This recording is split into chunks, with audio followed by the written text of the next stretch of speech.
অবশেষে কিন্তু মহার্ঘ নিয়ে নতুন তথ্য জানালেন এবং এখানে কিন্তু সুখবর না দুঃসংবাদ থাকছে সে সম্পর্কে আজকের ভিডিওতে থাকবে। বিশেষ করে আপনারা দেখতে পাচ্ছেন জনপ্রশাসন সচিব মহার্ঘ নিয়ে নতুন তথ্য দিয়েছেন, অন্যদিকে সরকারি কর্মকর্তা কর্মচারীদের বেতন বৃদ্ধি নিয়ে নতুন তথ্য জানিয়েছেন। এখানে সেই সম্পর্কে থাকবে ভিডিওতে, এবং সরকারি কর্মচারীদের কী ধরনের পদক্ষেপ নিতে যাচ্ছেন সেটাও থাকবে। সম্পূর্ণ ধারণা পেতে পুরো ভিডিওটা না টেনে দেখুন, এবং আমাদের চ্যানেলে যারা নতুন আছেন তার চ্যানেলটি সাবস্ক্রাইব করে আমাদের সাথেই থাকুন। তো চলুন মূল আলোচনা। এখানে যেটা বলা হচ্ছে যে সরকারি কর্মকর্তা কর্মচারীদের মহার্ঘ ভাতা বৃদ্ধি নিয়ে ভিন্ন ভিন্ন তথ্য উঠে এসেছে। প্রথমে জনপ্রশাসন মন্ত্রণালয়ের সিনিয়র সচিব মোখলেসুর রহমান জানান যে আগামী 30 জুনের মধ্যে মহার্ঘ ভাতা ঘোষণা করা হবে। তবে তিনি ভাতার পরিমাণ কিছু জানাননি। গত 9 জানুয়ারি কিন্তু বৃহস্পতিবার সচিবালয় গণমাধ্যমদের এই কথা বলেছেন তিনি, এবং পরবর্তী অর্থ উপদেষ্টা সালাউদ্দিন আহমেদ দেন অন্য তথ্য। এবং 28 জানুয়ারি কিন্তু মঙ্গলবার সচিবালয়ে তিনি বলেন যে সরকারি কর্মকর্তা কর্মচারীদের মহার্ঘ ভাতার বিষয়ে কে ঘোষণা দিয়েছে আমি জানি না, এবং সরকারি চাকরিজীবীদের মহার্ঘ ভাতা পাচ্ছেন কি এমন প্রশ্ন উপদেষ্টা বলেছেন যে মহার্ঘ ভাতার বিষয়ে এখন আমরা কোনো সিদ্ধান্ত নেইনি। এবারে এই মহার্ঘ ভাতা নিয়ে নতুন তথ্য দিলেন জনপ্রশাসন সচিব মোখলেসুর রহমান। তিনি বলেছেন যে মহার্ঘ ভাতা দেওয়া হবে কি হবে না সেই সিদ্ধান্ত অর্থ মন্ত্রণালয়ের, এটা জনপ্রশাসন মন্ত্রণালয়ের সিদ্ধান্ত নয়। বেসরকারি টেলিভিশন নিউজ 24-কে এই তথ্য জানিয়েছেন জনপ্রশাসন মন্ত্রণালয়ের সিনিয়র সচিব। তিনি বলেছেন যে অর্থ মন্ত্রণালয় যেটা বলবে সেটা আমাদের কথা, এটার জন্য অপেক্ষা করেন। এখানে কিন্তু তিনি এই সমস্ত কথাই তিনি বলেছেন। অন্যদিকে আমরা দেখতে পাচ্ছি যে এখানে অর্থ উপদেষ্টা কি বলেছেন যে আওয়ামী লীগ সরকার পতনের পর অন্তর্বর্তী সরকার দায়িত্ব নেওয়ার পর সরকারি কর্মকর্তা কর্মচারীদের বেতন ভাতা বৃদ্ধির বিষয়ে নানা দাবি উঠে এসেছে। বিভিন্ন সংগঠন কর্মচারীদের নেতারা বেতন বৃদ্ধি, জাতীয়করণ, সরকারিকরণ ইত্যাদি বিষয় নিয়ে কিন্তু চাপ সৃষ্টি করেছে। তবে এই বিষয়ে দরকার কতটা পদক্ষেপ নেবে তা তিনি আলোচনা চলছে। সম্প্রতি অর্থ উপদেষ্টা সালাউদ্দিন আহমেদ এক সাক্ষাৎকারে এ বিষয়ে প্রতিক্রিয়া জানিয়েছেন। তাকে প্রশ্ন করা হয় যে প্রতিশ্রুতি দেওয়া হয়েছে এর ফলে যে অতিরিক্ত ব্যয় হবে তা কিভাবে সমাধান করা হবে, এই ব্যয় ভবিষ্যতে কিভাবে চলতে থাকবে।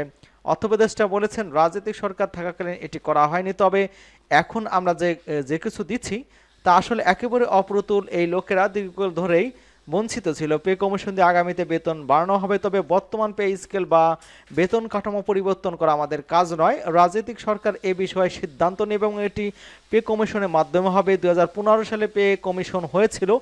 এছাড়া সরকারি কর্মকর্তা কর্মচারীদের বেতন বৃদ্ধি নিয়ে জানতে চাওয়ার পর তিনি জানান যে বর্তমান সরকারের পক্ষ থেকে কিছু সীমিত পদক্ষেপ নেওয়া হচ্ছে, তবে পুরো বেতন স্কেল পরিবর্তনের কথা ভাবা হচ্ছে না।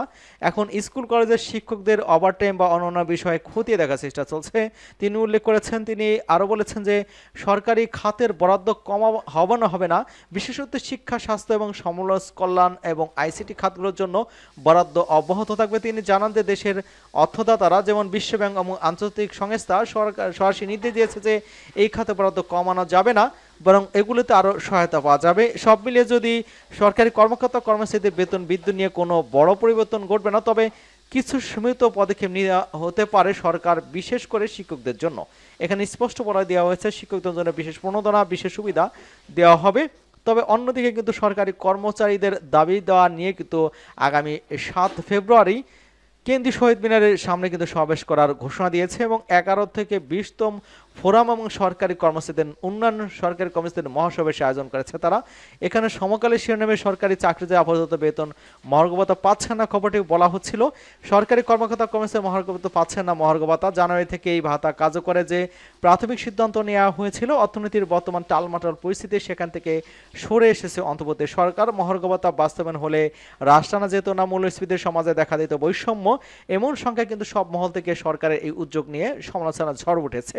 এই পটভূমিতে সবকিছু বিবেচনা নিয়ে কিন্তু মহার্ঘ ভাতা থেকে কিছুটা পিছিয়েছে সরকার। তবে অর্থনৈতিক স্থিতিশীলতা ফিরে এলে নতুন অর্থ বছরের বাজেটে বিষয়টি বিবেচনা করা যেতে পারে, এবং অর্থমন্ত্রীর সূত্রে সব তথ্য জানা গিয়েছে।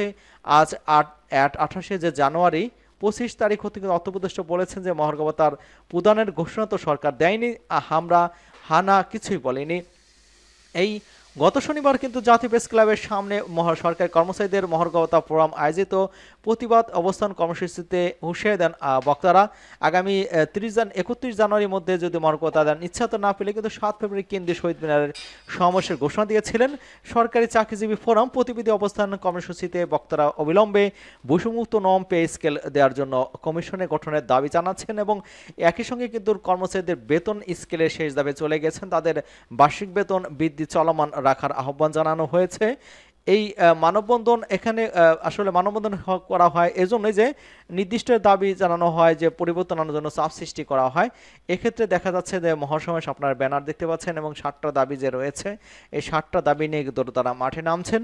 অচিরে এই সম্পর্কে কিন্তু যদি তারা জোরালো আন্দোলন করতে পারে সেক্ষেত্রে কিন্তু সিদ্ধান্ত নিতে বাধ্য হবে সরকার, এমনটা কিন্তু আশা করা যাচ্ছে। সকলকে ধন্যবাদ জানাচ্ছি এবং আমাদের চ্যানেলে যারা নতুন আছেন সাবস্ক্রাইব করে আমাদের সাথেই থাকুন। সকলকে আবারও ধন্যবাদ।